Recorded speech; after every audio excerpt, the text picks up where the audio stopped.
Hi எல்லாருக்கும். எல்லாரும் எப்படி இருக்கீங்க? ஸோ நான் எப்பப்போல்லாம் க்ளீனிங் வீடியோ போடுறேனோ அப்போல்லாம் எல்லாரும் கேட்பீங்க. இன்ஸ்டாகிராம்லேயும் சரி, லைக் யூடியூப் கமெண்ட்ஸ்லேயும் சரி, எப்போ ரோபோட் வாங்க போகிறீங்க, நீங்கள் ரோபோட் வாங்குவீங்களா மாட்டிங்களா அப்படின்னு சொல்லிட்டு. அண்ட் ஃபைனலி எனக்கு பிடிச்ச மாதிரி என்னோட வேலையை ஈஸியாக்குற மாதிரி ஒரு ரோபோட் நான் வாங்கிட்டேன். ஸோ நான் என்ன ரோபோட் வாங்கியிருக்கேன், அது என்ன ப்ரைஸில் வாங்கியிருக்கேன், அது என்னெல்லாம் பண்ணோம், அது என்னென்ன ஃபங்க்ஷன்ஸ் இருக்குது அப்படிங்கிறத எல்லாமே டீட்டெயிலாக வீடியோவில் ஷேர் பண்ணியிருக்கேன். மறக்காமல் ஃபுல்லாக பாருங்கள். என்னோட மெயின் மோட்டிவே வீடு எப்போவுமே க்ளீனாக இருக்கணும், யார் வந்தாலும் வீட்டை ப்ளசண்ட்டாக வச்சுக்கணும் அப்படிங்கிறது தான். ஆனால் இந்த ப்ரெக்னென்சி டைமில் என்னால் ஃபுல் எஃபர்ட் போட்டு க்ளீன் பண்ண முடியல. ஸோ எனக்குன்னு ஒரு சின்ன ஹெல்ப் இருந்தால் நல்லாயிருக்கும்னு சொல்லி தான் நான் இதில் இன்வெஸ்ட் பண்ணி வாங்கியிருக்கேன். நிறைய பேர் எதுக்கு இந்த ரோபோட் வாங்கினீங்க அப்படின்னு கூட யோசிப்பீங்க. ஸோ மேனுவலாக நம்ம எப்படி ஒரு ஹெல்ப் ஹையர் பண்ணி மந்த்லி பே பண்ணுறோமோ அதே மாதிரி தான் இதுவும். ஆனால் இது வந்து ஒரு ஒன் டைம் இன்வெஸ்ட்மெண்ட்லேயே நமக்கு முடிஞ்சிடும். அண்ட் என்னோட டெலிவரி டைமும் ரொம்ப நெருங்கிட்டே இருக்கிறதுனால வீடை ஃபுல் அண்ட் ஃபுல் க்ளீனாக வச்சுக்கணுங்கிறதுக்காக தான் மெயினாக பர்ச்சேஸ் பண்ணேன். அண்ட் மெயினாக நான் ரோபோட் சூஸ் பண்ணதுக்கான காரணம் பார்த்தீங்கன்னா, வீட்டில் இருக்க மைன்யூட் கேட் ஹேர்ஸை கூட ஈஸியாக அப்சர்வ் பண்ணிக்கணுங்கிறதுக்காக தான். க்ளீன் பண்ணுறதுக்கு 2 ப்ரஷ்ஷு அண்ட் மாப் போடுறதுக்கு தேவையான கிளாத் 2 கொடுத்துருவாங்க. இந்த கிளாத் ரொம்பவே சாஃப்டாக மைக்ரோ ஃபைபர் மாதிரி இருந்துச்சு.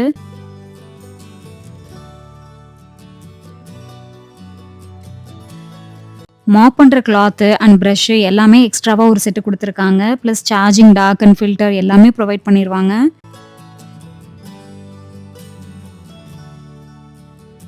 வெல்க்ரோ டைப்லேயே கொடுத்துருக்கிறதுனால இது ஈஸியாக ரிமூவ் பண்ணி வாஷ் பண்ணிவிட்டு திருப்பி அட்டாச் பண்ணி வச்சுக்கலாம். ஆரஞ்சு கலரில் இந்த இடத்துல 2 லீவர் கொடுத்துருக்காங்க. இதை ப்ரெஸ் பண்ணி எடுத்தோன்னா இந்த மாப் பண்ணுற கிளாத் மட்டும் செப்பரேட்டாக நம்ம ரிமூவ் பண்ணிக்கலாம். சப்போஸ் அது ரொம்ப அழுக்காயிடுச்சு அப்படின்னா அதை வாஷ் பண்ணிவிட்டு இன்னொரு அட்டாச்மெண்ட் கொடுத்துருக்காங்களா அதை கூட ஃபிக்ஸ் பண்ணிக்கலாம். வீடு ஃபுல்லாக க்ளீன் பண்ணதுக்கப்புறம் அந்த டஸ்ட்டெல்லாம் ஏதாவது ஒரு இடத்துல ஸ்டோர் பண்ணி வைக்கும் இல்லையா, ஸோ அந்த இடம் தான் இது டஸ்ட் கலெக்டர். அண்ட் க்ளீன் பண்ணி முடிச்சதுக்கப்புறம் அந்த டஸ்ட்டெல்லாம் ரிமூவ் பண்ணி மறுபடியும் இதை க்ளோஸ் பண்ணி வச்சுக்கணும். அண்ட் சைடில் ஒரு ஆரஞ்சு கலர் கேப் கொடுத்துருக்காங்க. இதை ஓப்பன் பண்ணி மாப் பண்ணுறதுக்கு தேவையான ஃப்ரெஷ் வாட்டரை இதில் ஃபில் பண்ணி ஸ்டோர் பண்ணிக்கலாம். எவ்வளோ கிளாஸியாக இருக்குது, நல்லாயிருக்கு. மேலே வந்து ரொம்ப மினிமல் டிசைன்ஸோட சூப்பர் அண்ட் ஸ்லீக்காக இருக்குது. மினிமலாக நாங்கள் அகோரோ வேக்கம் கிளீனர் சூஸ் பண்ணதுக்கான மெயின் ரீசன் பார்த்தீங்கன்னா, இது ரொம்ப ஸ்லீக்காக ரொம்ப மினிமலாக நல்ல கிளாஸி ஃபினிஷில் டிசைன் பண்ணியிருக்காங்க. பார்க்குறதுக்கே ரொம்ப சூப்பராக இருக்குது. நான் ஜஸ்ட் காட்டுறேன் எப்படி இருக்குன்னு பாருங்கள். இப்போ சும்மா பாருங்களேன், லைட்டாக மூவ் பண்ணி காட்டுறேன். அப்படியே நம்ம டெரஸ் வியூ ஃபுல்லாகவே தெரியுது. பிகாஸ் இது ஃபுல்லாக கிளாஸ் ஃபினிஷ் அப்படிங்கிறதுனால அப்படியே நல்லா ரிஃப்ளெக்ட் ஆகி மேலே என்ன இருக்கோ அது அப்படியே இந்த கிளாஸில் தெரியுது. ஸோ இதில் பார்த்தீங்கன்னா நமக்கு 2 ஃபங்க்ஷனாலிட்டி இருக்குது. இதுக்குள்ளே வந்து டஸ்ட்டு ஃபுல்லாக கலெக்ட் பண்ணிக்கும். நம்ம இப்படி ஓப்பன் பண்ணி டஸ்ட்டை க்ளீன் பண்ணிக்கலாம். அண்ட் கூடவே பார்த்தீங்கன்னா இங்கே ஒரு சின்னதாக ஒரு ஓப்பனிங் கொடுத்துருப்பாங்க. இது வழியே நம்ம தண்ணி ஃபில் பண்ணிக்கலாம். ஸோ நம்ம இங்கே தண்ணி ஃபில் பண்ணும்போது அது இந்த இடத்துல வந்து ஸ்டோர் ஆக ஆரம்பிச்சிடும். மேக்ஸிமம் லெவல் நம்ம ஃபில் பண்ணி வச்சு யூஸ் பண்ணிக்கலாம்.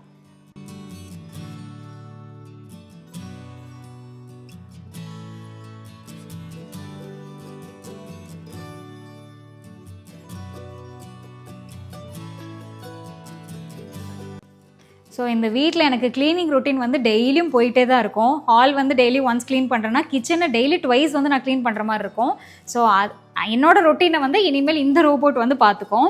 சே ஃபார் எக்ஸாம்பிள், நான் எங்கேயாவது வெளியே இருக்கேன், ஏதாவது ஷாப்பிங் போயிருக்கேன், வீட்டில் இல்லை அப்படிங்கும்போது இந்த ரோபோட் வந்து நான் அங்கேருந்தே ஒரு ஆப் மூலயமா ஆக்சஸ் பண்ணிப்பேன். ஸோ கண்ட்ரோல் பண்ணி எனக்கு இப்போ நான் ஹாலுக்கு வர போகிறேன், ஸோ ஹால் மட்டும் க்ளீன் பண்ணிவை அப்படின்னு சொல்லி நான் ஆப் மூலயமா ஓகே கொடுத்துட்டேன்னா அது ஹால் வந்து டைரெக்டாக வீட்டில் க்ளீன் பண்ண ஆரம்பிச்சிடும். ஸோ நான் வேறு எந்த வேலையுமே பண்ண தேவையில்லை.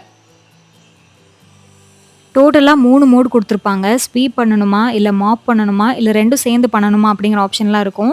நமக்கு எது வேணுமோ அதை சூஸ் பண்ணி நம்ம செட் பண்ணி விட்டுட்டா அதுக்கு தகுந்த மாதிரி ரோபோட் க்ளீன் பண்ணிக்கும். இப்போ நான் என்னோடய வேலையை பார்த்துட்டு இருந்தாலும் என்னோடய க்ளீனிங் ஒர்க் வந்து ரோபோட்னால நடந்துக்கிட்டே தான் இருக்குது. என்னோடய ஒர்க் எந்த வகையிலும் டிஸ்டர்ப் ஆகலை.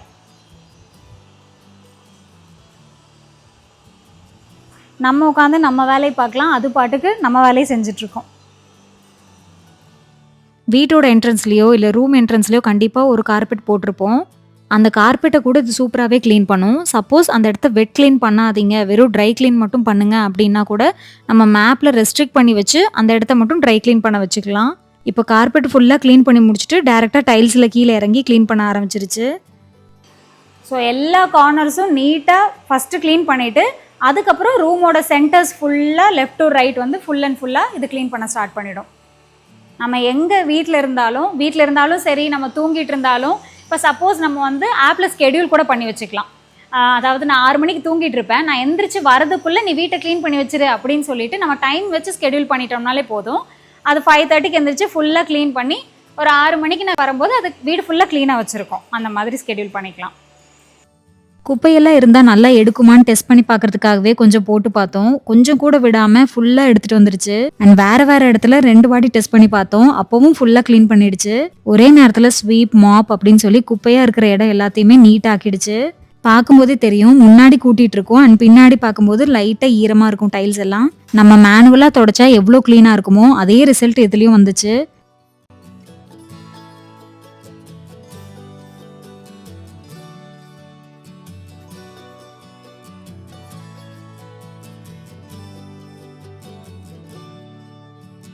நீங்கள் எல்லாம் நினைப்பீங்க தரையில் தான் இது க்ளீன் பண்ணோம் அப்படின்னு. நான் வந்து ஐலாண்ட் மேலே இது வச்சுருக்கேன். ஏன் வச்சுருக்கேங்கிறதுக்கு ஒரு ரீசன் இருக்குது, அதை சொல்கிறேன். இந்த இடத்துல ஒரு சென்சார் இருக்குது. ஸோ அந்த சென்சார் வந்து இப்போ நம்ம இந்த இடத்துல வச்சுருக்கோன்னா இந்த சர்ஃபேஸ் எப்படி இருக்குது அப்படிங்கிறத அதோட இன்டெலிஜென்ஸ் மூலிமா ஸ்கேன் பண்ணி அதுக்கப்புறம் இந்த ரேஞ்சை கால்குலேட் பண்ணி க்ளீன் பண்ண ஆரம்பிக்கும். இப்போ நம்ம வந்து இங்கே வச்சு ஆன் பண்ணி பார்ப்போம். இந்த சைடு க்ளீன் பண்ணிட்டு போய் அப்படியே கீழே விழுகுதா இல்லை இப்படியே இங்கே நிற்கிதா, அதோட எப்படி அந்த பவர் எப்படி இருக்குது அப்படின்னு சொல்லி செக் பண்ணி பார்ப்போம். ஸோ நான் பக்கத்தில் நிற்க போகிறதில்ல, அதுவே எப்படி க்ளீன் பண்ணுதுன்னு பார்க்கலாம்.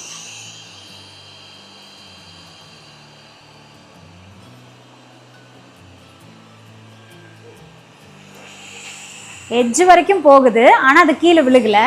ஸோ இதுக்கு காரணம் அங்கே முன்னாடி இருக்கிற அந்த சென்சார் தான்.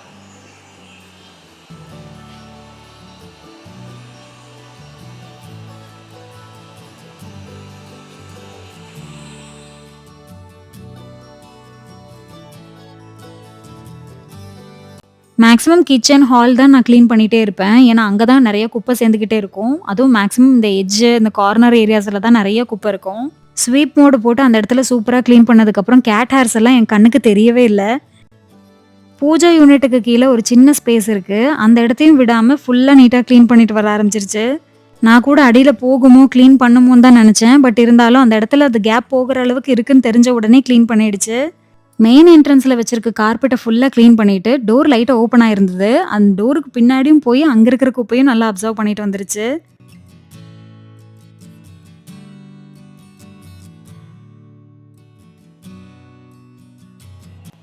இப்போ அது க்ளீன் பண்ணிகிட்ருக்கு. நம்ம நடுவில் கொண்டு போய் ஏதாவது ஒரு பொருளை வைப்போம்.